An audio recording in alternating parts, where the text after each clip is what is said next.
ये बोर्ड जो आप देख रहे हैं ये पांडवलेनी फाल्के स्मारक बुद्ध विहार वाटर पार्क का है।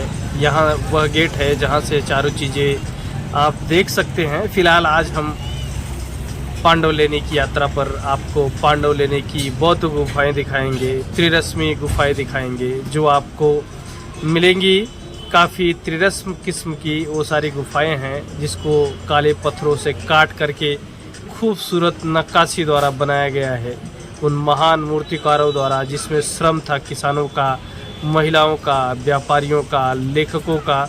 उनकी मदद से यह त्रिरश्मि गुफाएं बन पाई और उसमें उस चमक को भी आपको दिखाएंगे जो चमक आज भी बरकरार है, जिसको लगाने के बाद ऐसा प्रतीत होगा कि वो उस पर किसी न किसी एक ऐसी केमिकल का लेप किया गया है जिसके कारण उनकी चमक आज भी बरकरार है। फिलहाल हम उस लेनी पर उपस्थित हैं। लेनी के नीचे का दृश्य आप देख सकते हैं कितना शानदार है। आपको बता दें कि यहाँ पर भारतीय नागरिकों के लिए 25 रुपये का टिकट है और विदेशी नागरिकों के लिए 300 रुपये का टिकट लगता है। नासिक सिटी से सिर्फ 8 किलोमीटर की दूरी पर स्थित यह पांडवलेनी काफ़ी खूबसूरत है। यहाँ से आप नासिक ज़िले को देख सकते हैं।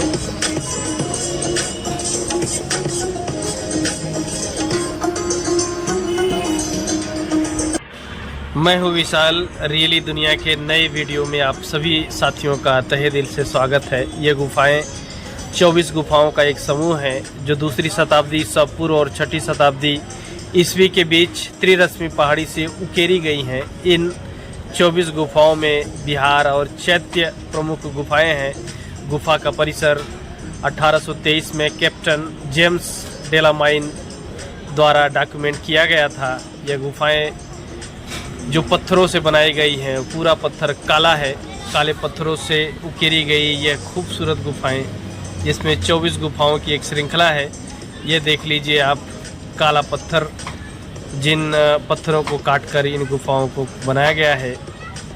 आज मौसम काफ़ी खूबसूरत है और लोग यहाँ उपस्थित हैं देखने के लिए। इस प्रकार हम गुफाओं की कड़ी में पहली गुफा में हैं।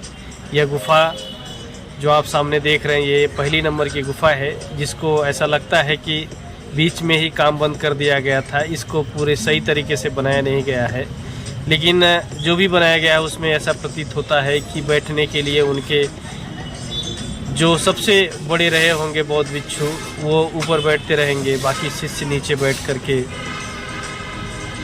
उनके विचारों को सुनते रहेंगे। ऐसे गुफा नंबर 2 जो आप देख रहे हैं ये छोटी सी है, लेकिन इसमें भगवान गौतम बुद्ध की खूबसूरत मूर्ति को बनाया गया है, उकेरा गया है। और लगभग सभी गुफाओं में भगवान गौतम बुद्ध की मूर्ति को बनाया गया है। उनके उस शांत मुद्रा को दर्शाया गया है, उनके उस विचारों को दर्शाया गया है। इस तरह से अब यह गुफा नंबर 2 है।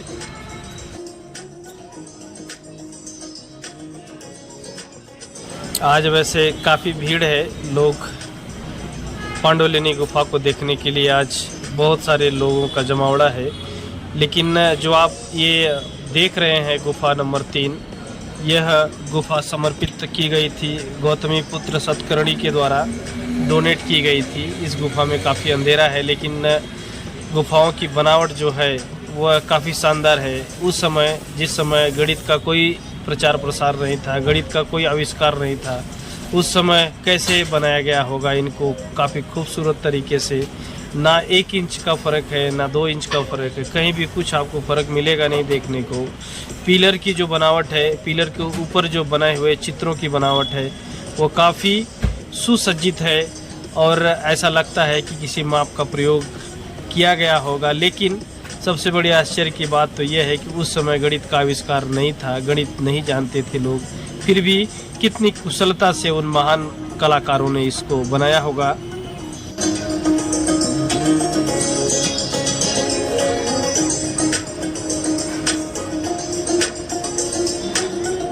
ढाई 100 वर्ष पुरानी बुद्ध लेनी या नासिक गुफाओं, जिन्हें त्रिरश्मि लेनी के रूप में जाना जाता है। लेनी गुफाओं के लिए एक मराठी शब्द है। पहली शताब्दी ईसा पूर्व और तीसरी शताब्दी ईस्वी के बीच नक्काशीदार 24 गुफाओं का एक समूह है आपको बता दें कि अधिकांश गुफाएं जो हैं वह चैत्य गुफा के तौर पर हैं, जिसमें कुछ विस्तृत खम्भों की शैली, उदाहरण के लिए गुफाओं में 3 और 10 आप देखेंगे तो काफ़ी खूबसूरत है।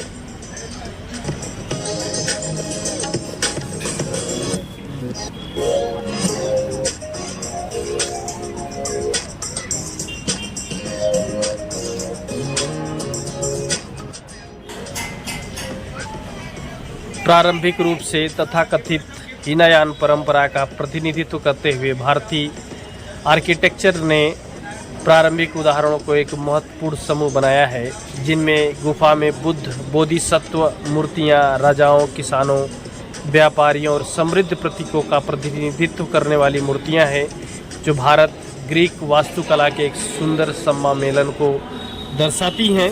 पाली भाषा में लिखे हुए कुछ शब्द भी मिलेंगे आपको, जो आगे आपको हम दिखाएंगे।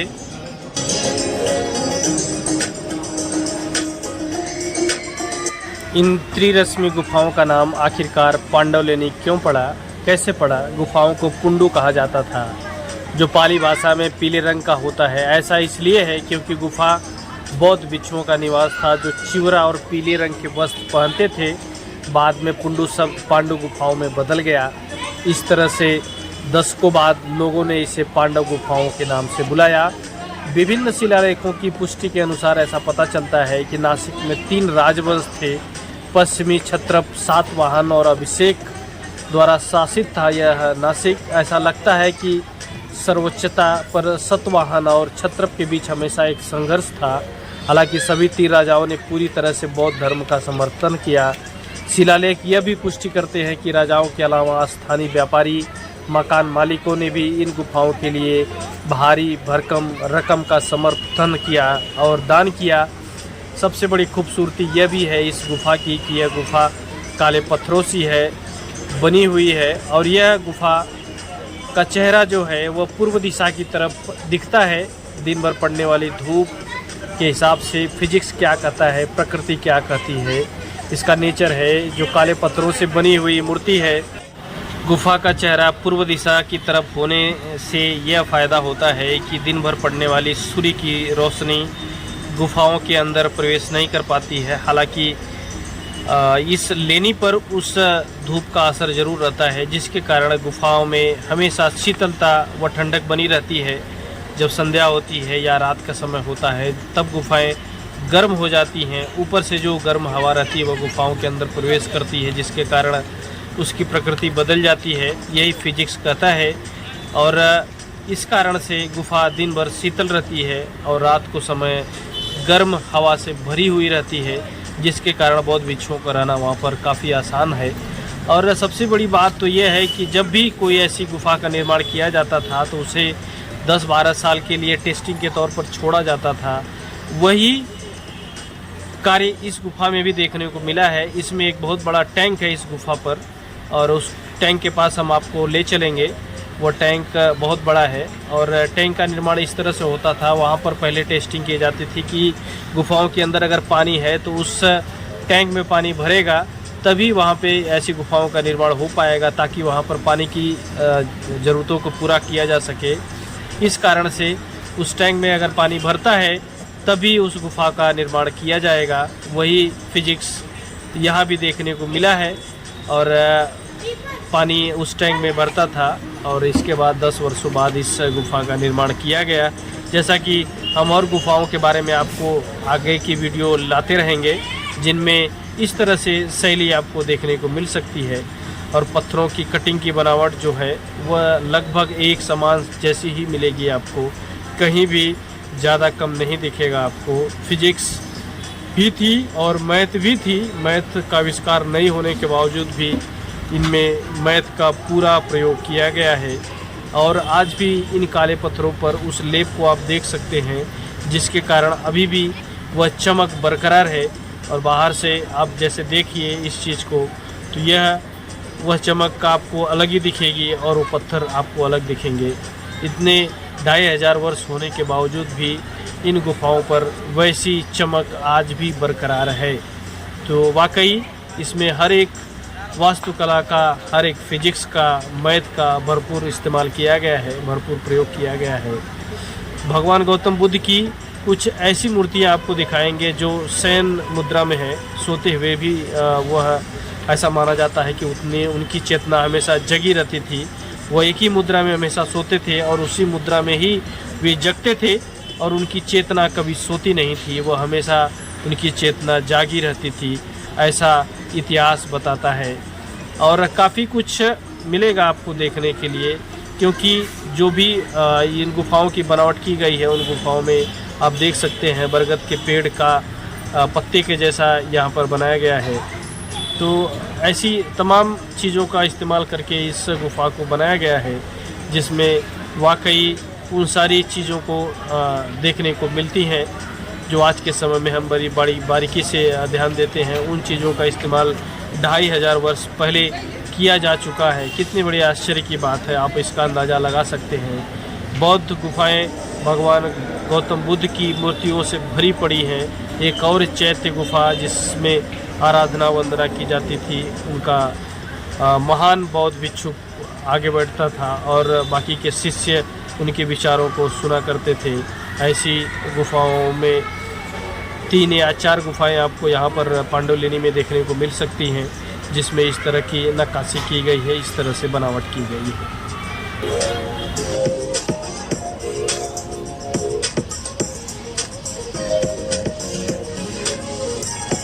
ये 21 और 22 नंबर की गुफाएं हैं जो बिल्कुल प्लेन है, इसमें ज़्यादा कुछ है नहीं, इसमें एक भी गौतम बुद्ध की मूर्ति नहीं है। और अब हम अगली गुफा की तरफ बढ़ेंगे। ये देख लीजिए गुफा नंबर 23, जिसमें भगवान गौतम बुद्ध की ढेर सारी मूर्तियां हैं। गुफा नंबर 23 के पास ही वह टैंक है जिस टैंक के बारे में हमने आपसे बात की।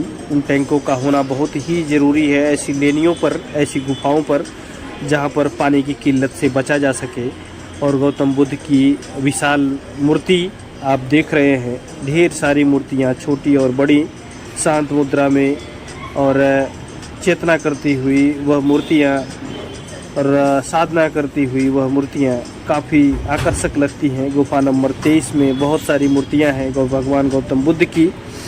मैंने आपसे उनके सोने के समय की मूर्ति की बात करी थी। आप बाईं तरफ आप कोने में देख सकते हैं भगवान गौतम बुद्ध की सोती हुई मूर्ति, उसी मुद्रा में वह सोते थे और उनकी चेतना हमेशा जागी रहती थी, ऐसा इतिहासकार बताते हैं।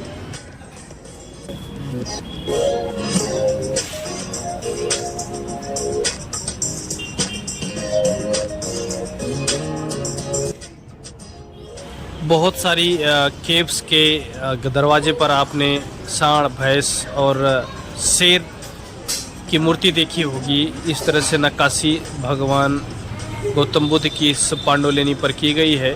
सम्राट अशोक के शासनकाल को दर्शाया गया है उस मूर्तियों से, क्योंकि उस समय सम्राट अशोक बौद्ध धर्म स्वीकार कर चुके थे और उनके ही शासनकाल को इन मूर्तियों के द्वारा दर्शाया गया है।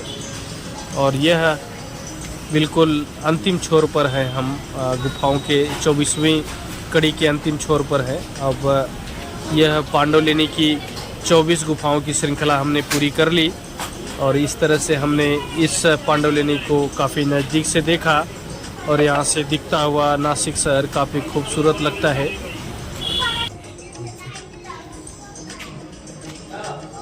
बौद्ध धर्म, जिसे बुद्ध धर्म और धर्म विनय के नाम से भी जाना जाता है, एक भारतीय धर्म या दार्शनिक परंपरा जो बुद्ध की शिक्षाओं पर आधारित है। इसकी उत्पत्ति 5वीं शताब्दी ईसा पूर्व में एक श्रम आंदोलन के रूप में पूर्वी गंगा के मैदान में हुई थी और धीरे धीरे यह धर्म पूरे एशिया में फैल गया। यह दुनिया का सबसे बड़ा चौथा धर्म है।